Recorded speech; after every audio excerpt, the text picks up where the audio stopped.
Tombe en morceaux. Bout de peau fossilisée à la pyrite.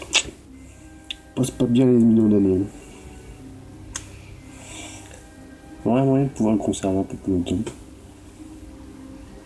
Ouais, c'est pas un boulot de paléontologue, ça. Bonjour et bienvenue dans ce deuxième numéro des métiers de la paléontologie qui se déroulera, comme vous le voyez, dans le laboratoire du Muséum d'Histoire Naturelle à Paris. La magie des fonds verts. Dans la précédente vidéo, je vous avais expliqué comment devenir paléontologue. Mais bon, paléontologue, c'est quand même 10 ans d'études, tout ça pour trier des articles, et puis en écrire, enfin bon bref, c'est de la paperasse, c'est pas super intéressant quand on y réfléchit bien. Hein. Oui, parce qu'on vend du rêve avec paléontologue, mais les expéditions au bout du monde, c'est que l'infime partie du travail, hein. C'est pourquoi je vous propose aujourd'hui qu'on s'intéresse à un autre métier en rapport avec la paléontologie, qui est technicien de laboratoire en paléontologie.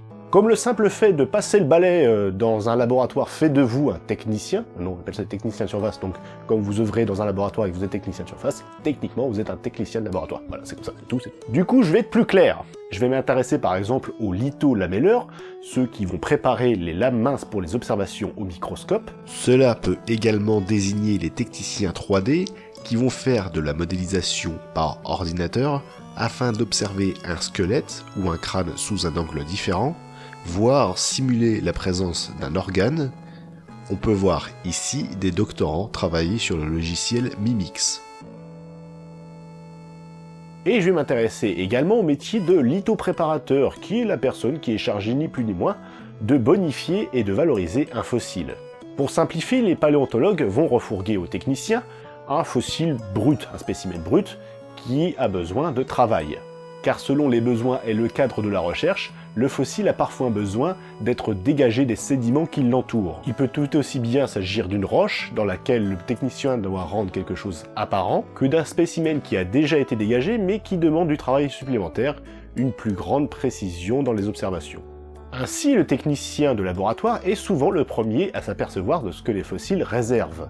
Mais son travail ne se limite pas à des dégagements qui peuvent être mécaniques ou physiques, c'est-à-dire à l'aide d'outils, on va gratter la roche, ou bien chimiques, dans ce cas le fossile va devoir prendre un bain. Il prend un bain et la roche qui se trouve autour du fossile va se dissoudre. Le technicien, disais-je, a également à charge de réaliser des moulages qui vont être soit exposés au public ou envoyés à d'autres chercheurs qui en ont fait la demande, ou bien tout simplement conservés dans les réserves pour les générations futures. Oui, parce que je suis désolé de vous casser vos rêves, mais ce que vous voyez dans les musées, c'est bien souvent des copies. Hein.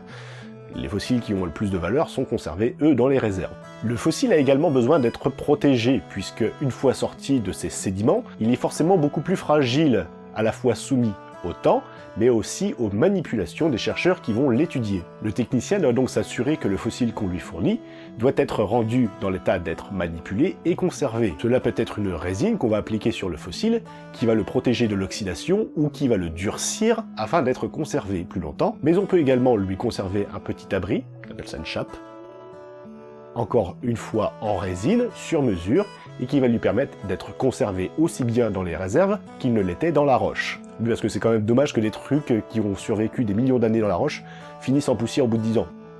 Un peu chiant. À présent que tout le monde voit à peu près en quoi consiste le métier de technicien de laboratoire en paléontologie, on va donc s'intéresser maintenant au parcours académique. Hein. Les diplômes, tout ça, tu connais. Et bien sûr, comme pour paléontologue, il existe plusieurs chemins possibles. Le concours, qui entre parenthèses ne s'ouvre que quand il y a un poste disponible, c'est-à-dire pas tous les 4 semaines, quand même, est classé dans la catégorie B, ce qui signifie que toutes les personnes possédant un baccalauréat peuvent y participer. Cependant, je vous rappelle qu'on parle d'un concours, pas d'un diplôme, donc je vous conseille quand même d'avoir une petite licence ou un master en paléontologie afin de rivaliser avec les autres candidats. C'est pas des bisounours les mecs, hein.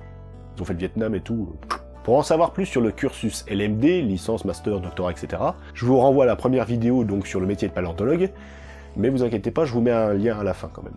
Comme je le disais, qui dit concours dit beaucoup de participants. Et s'il n'y a pas un nombre maximum de participants, en général, il y a un nombre maximum d'élus. Et il n'est pas énorme, hein. Une poignée, hein, pas plus. Après une épreuve de préadmissibilité qui permet de faire un premier tri parmi les candidats, donc d'en virer la moitié, vous aurez à passer des épreuves écrites d'admissibilité avant de passer devant un jury, un peu comme dans tous les concours de la fonction publique, hein, j'ai envie de dire. Et même une fois le concours réussi, il y a encore 1 an de mise à l'épreuve, donc 1 an de formation, avant d'être titularisé. Autant vous dire que quand vous vous inscrivez, rien n'est gagné. Faut pas y aller les mains dans les poches. Sinon votre ego en prend un coup. Mais une fois tous ces obstacles franchis, une fois que vous avez le concours, une fois que vous avez passé l'année stressante de formation, vous êtes titularisé technicien de laboratoire en paléontologie. Donc litholamelleur, lithopréparateur. Et si jusqu'à maintenant, donc pendant l'année de formation, vous ne pouviez toucher que le SMIC, sachez que le salaire moyen d'un technicien est de 1 900 € par mois. Net. C'est une moyenne. Un peu moins pour les débutants, un peu plus pour ceux qui sont en fin de carrière. C'est tout pour la vidéo. Un grand merci à Antoine Heurtel qui m'a fourni les images du laboratoire que vous avez vu, y compris le fond vert derrière. Et un grand merci aussi à Johan Després qui est dans son année de formation justement, et qui m'a aidé à rédiger ce script. On croise les doigts pour sa titularisation. Moi je vous retrouve sur les réseaux sociaux, et pour ceux qui ne veulent pas me retrouver, je vous dis à dans 2 semaines dans une future vidéo. Ciao.